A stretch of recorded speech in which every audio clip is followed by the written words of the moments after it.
I'm on a mission to find the world's actual most powerful production revolver, and believe it or not, the 357 Magnum was king for a while. Then came the 44 Magnum. 454 Casull was on the throne for a while.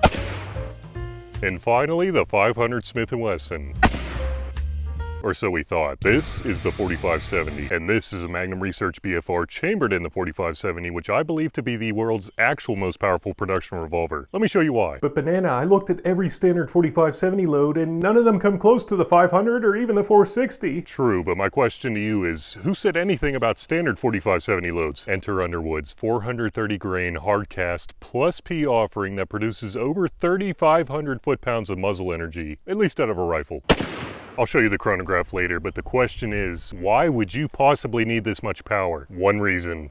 T-Rex protection, obviously. And guys, I really wanted to have a live demonstration of this, but unfortunately, my cloning machine broke over the weekend somehow, so we'll just have to settle for this representation of a T-Rex skull. You got your skull first, 1.57 inches thick of solid concrete, followed by about 5 inches of ballistic gel, Terry the torso. And if the bullet can't make it to this 3/4 inch, well, actually through the 3/4 inch piece of plywood in the back, you're screwed. Really hoping I can get by with this 357 Magnum, because it is so much smaller than everything else. And basically no recoil as well. Take that, T-Rex, you don't have a nose anymore. Now let's see what happened. What happened? I don't see any. Oh shit, you're screwed. Don't carry 357 Magnum, you're screwed. We still got some good pieces of concrete here. Up next we got the good old 44 Magnum, and this is where things start getting a little heavy. I mean, nothing compared to the 4570 though. There we go. Oh my gosh. I think this T-Rex might have some problems. Oh well, if he's trying to eat us, you know.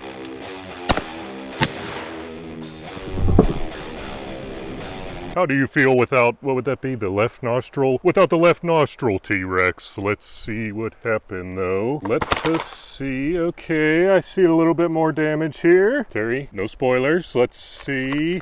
Oh, you're screwed. You are screwed with the 44 Magnum. Screwed, I say. This is a massive 460 Smith & Wesson, even bigger than the 4570, at least weight-wise. But I'm actually going to be shooting a 454 Casull out of it. There's still some recoil, though. We shall see.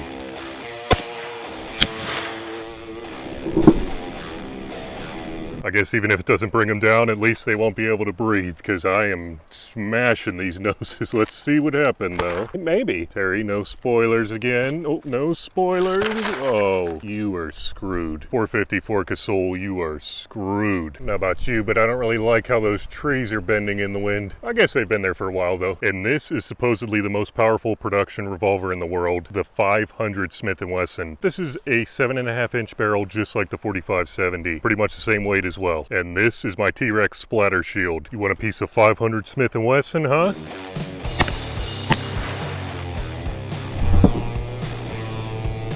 I don't know if you could hear them or not, but some pretty sizable pieces of concrete came back and hit my shield right here. Luckily, the pieces were big enough, or small enough, big enough to not fit through. I don't even know what the hell I'm saying, guys. They did not go through the expanded metal here. Do not try this at home, though. Yeah, that time I don't think I got him in the nose. Let's see where I hit. Oh, right in between the eyes. That might be an even better shot, but anyway, let's see. I think this might be a good one, guys. Let's see what Oh, you are screwed. Even with a 500 Smith & Wesson, that might be, no, that's nothing. Even with a 500 Smith & Wesson, you are screwed. And now we got the big boy, supposedly. And what are you doing back here? Go away. You're going down this time.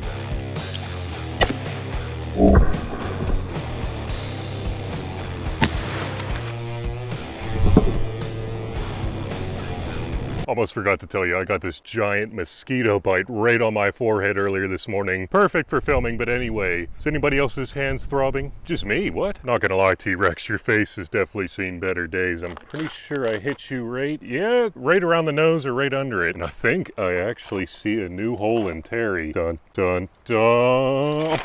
Oh, look at that. You are safe from the T-Rex. As long as you can make the shot, you are safe from the T-Rex. Let's see how much deeper it went. Oh my gosh.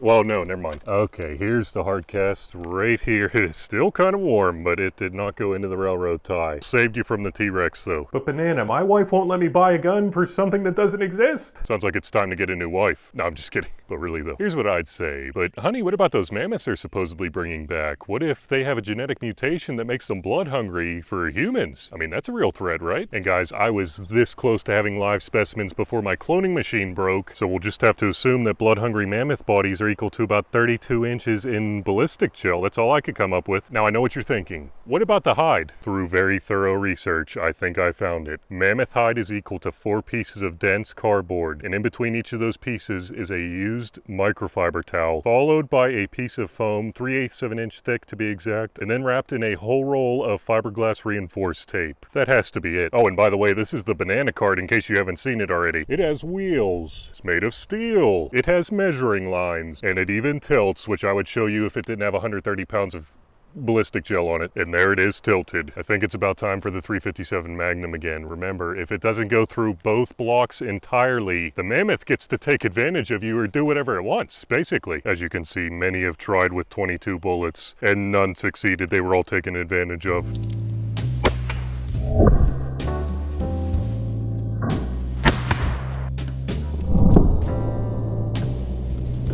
I think I'm going to need to rethink this elevation thing right here. It did not work out too well, and that was just a 357 Magnum. But anyway, it went straight through the mammoth hide, I believe. Yep, straight through. And it's going to be hard to see the wound channel through here, but I think that is it. I do believe, so let's see if we can follow it back. And oh no. Oh no, the mammoth is taking advantage of you right now. That was super close though, and that's just a 357 Magnum. 44, anyone?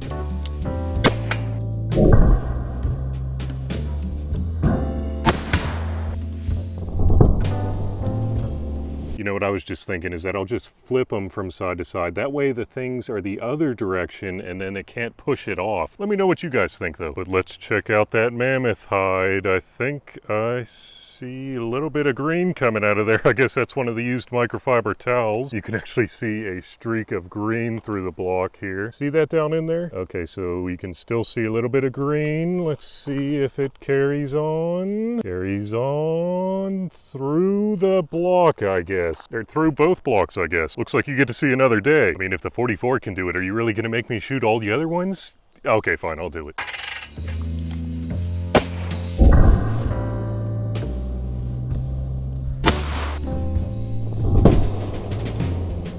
Looking pretty good so far. Let's see if this has a green streak. Oh, yes, that is a massive green streak through the whole block. And it even carries it a little bit into this next block too. Actually the whole way out the block. I don't know if these bullets are just going right into the railroad tie or what. Anyway, the 454 has you covered.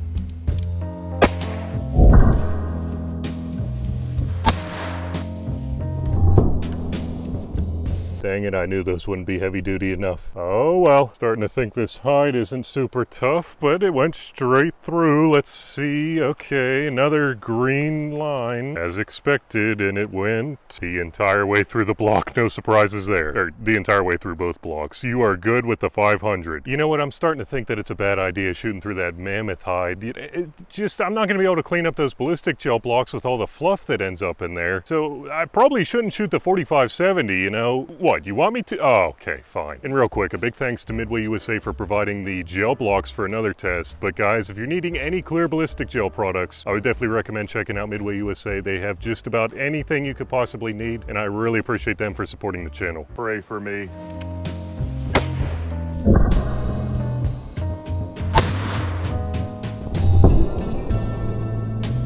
Oh no, we got a problem, but I guess that can be tomorrow's problem. Pretty good shot placement, just like the other ones. Let's see what happened. There's our green line right there. I told you I don't want to clean this stuff out, but you made me. You made me shoot that 4570 and now my wrist is broken. Come on now. Anyway, the bullet looks like it went straight through this block into the next block.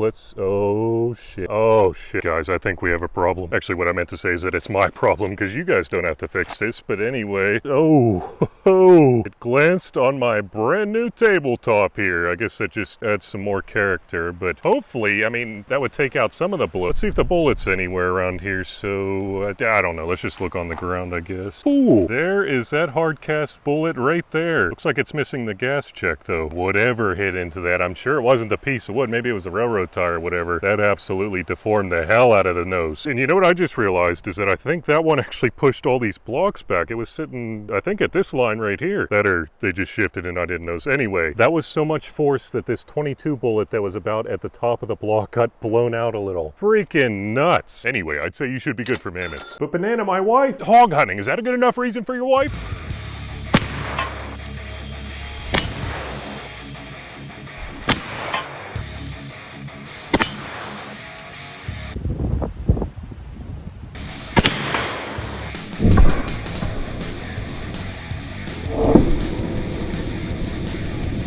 There you go. Looks like that would do a hell of a job. Honey, I'm buying a BFR chambered in 4570. For what? Hog hunting? Please, please, please, please, please. Fine. Oh, thank you, Banana Ballistics. Thank you. What was that? Nothing, honey. Dude, have you been paying attention to the recoil at all? You don't need one of these. Wait, what? Let me show you again.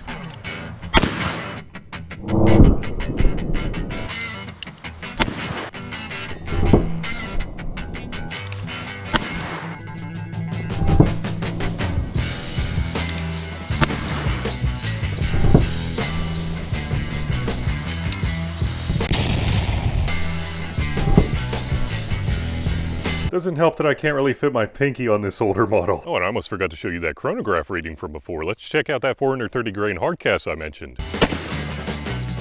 How about a 300 grain load, just like the 500? I told you. Technically, the 10-inch model is more powerful, but you get the point. And before you ask, this was the most powerful 500 Smith & Wesson load I could find. What about the Bushwhacker? I said production, not custom.